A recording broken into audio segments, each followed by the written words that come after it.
Assalamualaikum warahmatullahi wabarakatuh. Halo, selamat pagi, siang, sore, malam, dan selamat kapanpun adik-adik menyaksikan video ini. Alhamdulillah, pada kesempatan kali ini Kak Santi masih bisa menemani adik-adik semuanya untuk belajar mata pelajaran Akidah Akhlak kelas 8, yaitu pada materi contoh kebenaran akan adanya mukjizat dan kejadian luar biasa lainnya. Nah, sebelum kita lanjut ke pembahasan, jangan lupa adik-adik semuanya untuk menyaksikan video ini mulai dari awal sampai akhir supaya adik-adik semuanya bisa lebih mudah untuk memahami materi contoh kebenaran adanya mukjizat dan kejadian luar biasa lainnya. Oke, kita langsung saja ke pembahasan. Oke, kita review sebentar ya tentang mukjizat dan kejadian luar biasa lainnya. Nah, sebenarnya mukjizat, karomah, irhas, dan juga ma'unah ini memiliki persamaan, yaitu sama-sama merupakan kehendak Allah, sama-sama merupakan kejadian luar biasa, sama-sama tidak bisa ditiru dan dipelajari oleh manusia, dan sama-sama diberikan untuk menyelesaikan atau memberikan pertolongan dalam mengatasi masalah. Nah, bedanya itu di mana? Bedanya adalah terletak kepada siapa kejadian luar biasa ini diberikan. Kalau mukjizat itu diberikan kepada nabi dan juga rasul. Kalau karomah itu diberikan kepada waliullah. Kalau irhas itu diberikan kepada calon nabi. Dan kalau ma'unah itu diberikan kepada manusia biasa, kepada siapapun yang dikehendaki oleh Allah. Nah, di sini kita akan bahas dari contoh adanya kebenaran mukjizat, karomah, irhas, dan juga ma'unah. Kita mulai dari yang pertama, yaitu mukjizat. Contoh kebenaran adanya mukjizat. Di sini yang pertama ada mukjizat dari Nabi Ibrahim alaihissalam. Di antaranya yaitu selamat dari api yang menyala-nyala. Nah, jadi pada zaman dahulu ada seorang raja bernama Raja Namrud yang ingin membunuh Nabi Ibrahim, yaitu dengan memasukkan Nabi Ibrahim ke dalam api yang menyala-nyala. Namun dengan izin Allah, Allah menjadikan api itu menjadi dingin dan terasa dingin ketika disentuh oleh Nabi Ibrahim. Jadi ketika Nabi Ibrahim itu dimasukkan ke dalam api yang menyala-nyala, Nabi Ibrahim itu tidak merasakan panas, melainkan merasakan dingin, sehingga Nabi Ibrahim bisa selamat dari pembunuhan Raja Namrud ini. Kemudian setelah itu ada juga mukjizat, yaitu doa dari Nabi Ibrahim yang mustajab. Nah, di antara beberapa doanya yaitu Nabi Ibrahim memohon kepada Allah agar sebagian besar keturunan dari Nabi Ibrahim ini merupakan orang-orang yang soleh. Selain itu, Nabi Ibrahim juga memohon agar negeri Makkah dan Madinah dijadikan sebagai negeri yang barokah, yaitu tercukupi sumber makanan dan juga buah-buahannya. Selain itu, mukjizat dari Nabi Ibrahim adalah Nabi Ibrahim benar ketika bermimpi diperintah untuk menyembelih putranya Ismail, atau mimpi yang benar untuk menyembelih putranya Ismail. Kemudian yang kedua ada mukjizat dari Nabi Musa. Yang pertama diantaranya yaitu selamat dari pembunuhan Fir'aun setelah tongkatnya atas izin Allah bisa berubah menjadi ular. Nah, jadi pada zaman dahulu Raja Fir'aun ini ingin membunuh Nabi Musa. Jadi pada zaman Fir'aun ini banyak sekali ahli sihir. Nah, Raja Fir'aun ini memerintahkan ahli sihirnya itu untuk melemparkan tongkatnya, kemudian yang berubah menjadi ular yang siap untuk menyantap Nabi Musa. Nah, dengan seizin Allah, tongkat Nabi Musa ini ketika dilempar bisa berubah menjadi ular yang besar, sehingga ular Nabi Musa yang besar ini memakan habis ular sihir Raja Fir'aun itu. Kemudian Nabi Musa bisa selamat dari pembunuhan Raja Fir'aun. Selain itu, mukjizat dari Nabi Musa adalah tongkatnya itu bisa membelah lautan. Jadi ketika Nabi Musa itu dikejar oleh pasukan Raja Fir'aun, Nabi Musa ini tidak bisa menemukan jalan lain selain hamparan lautan yang luas. Nah, disitulah tongkat Nabi Musa diarahkan ke lautan, kemudian bisa membelah lautan, sehingga Nabi Musa bisa menyeberangi dan bisa selamat dari ancaman Fir'aun. Selain itu, mukjizat Nabi Musa diantaranya juga bisa menghidupkan orang yang mati. Kemudian contoh mukjizat yang ketiga yaitu mukjizat dari Nabi Muhammad SAW. Nah, di antaranya yang pertama ada Al-Quran.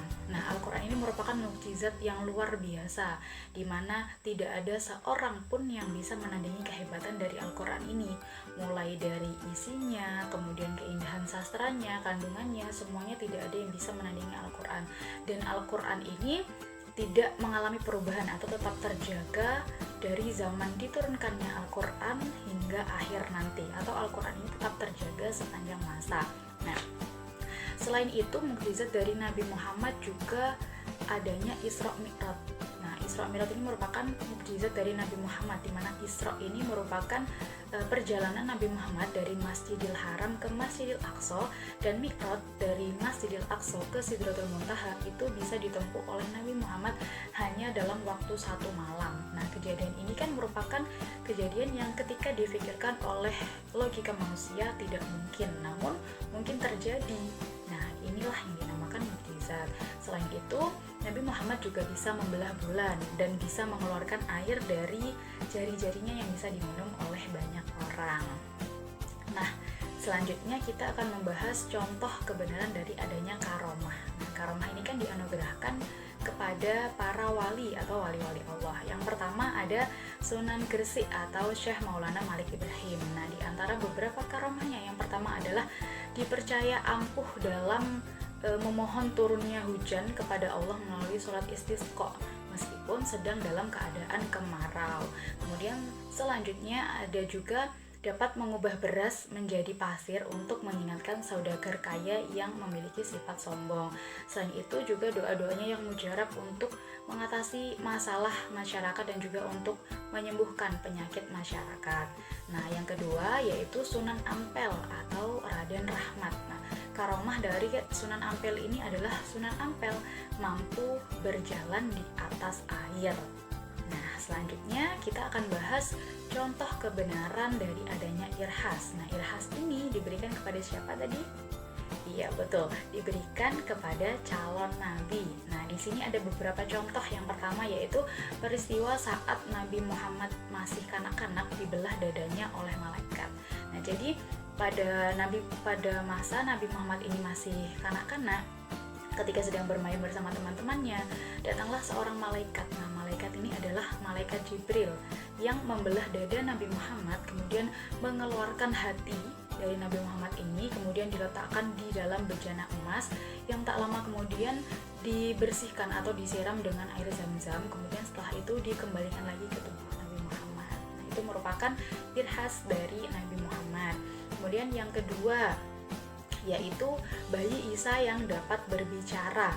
Nah, jadi pada saat bayi Isa ini masih baru lahir, beberapa jam kemudian bayi Isa ini sudah bisa berbicara. Nah, selain itu ada juga bayi Ismail yang menendang tanah sehingga mengeluarkan air. Nah, cerita ini juga sudah familiar. Ketika Nabi Ismail masih kecil, ketika merasa haus dan kemudian menangis, ibunya yang bernama Siti Hajar ini berlarian ke sana kemari untuk mencari air, namun tidak menemukan air, sehingga Nabi Ismail ini menangis dan menggerak-gerak atau menendang-nendangkan kakinya ke tanah, sehingga keluarlah sumber air yang kita ketahui hingga saat ini, yaitu air Zam-Zam. Nah, selain itu ada juga contoh irhas, yaitu bayi Musa yang selamat sampai istana Fir'aun meskipun oleh ibunya telah dihanyutkan di sungai Nil yang ganas. Nah, selanjutnya kita akan membahas contoh kebenaran adanya Ma'unah. Nah, Ma'unah ini adalah kejadian luar biasa yang terjadi pada manusia biasa atau manusia secara umumnya atas kehendak Allah.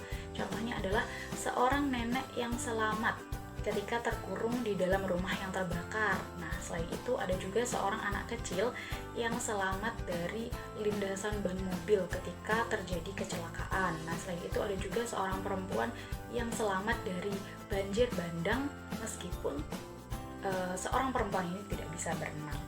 Nah, sebenarnya adanya mukjizat, karomah, irhas, dan juga ma'unah ini itu untuk apa? Nah, apa hikmah dibalik adanya mukjizat dan kejadian luar biasa ini?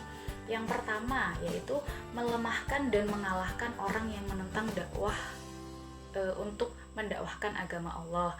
Yang kedua yaitu memperkuat iman orang yang telah mempercayai adanya mukjizat dan kejadian luar biasa ini. Yang ketiga adalah mempertebal iman kepada Allah, kemudian mendekatkan diri kepada Allah. Selain itu tidak takut adanya kesulitan karena Allah pasti akan membantu orang-orang yang soleh dan taat. Kemudian sebagai azab atau siksa bagi orang kafir dan perjalanan dan pelajaran bagi manusia lainnya. Nah, mungkin pada kesempatan kali ini cukup itu saja yang kita bahas. Semoga pembahasan kita pada kesempatan kali ini bisa bermanfaat bagi kita semua. Terima kasih untuk adik-adik yang sudah menyaksikan video ini mulai dari awal sampai akhir. Thanks for watching and see you on the next video. Wassalamualaikum warahmatullahi wabarakatuh.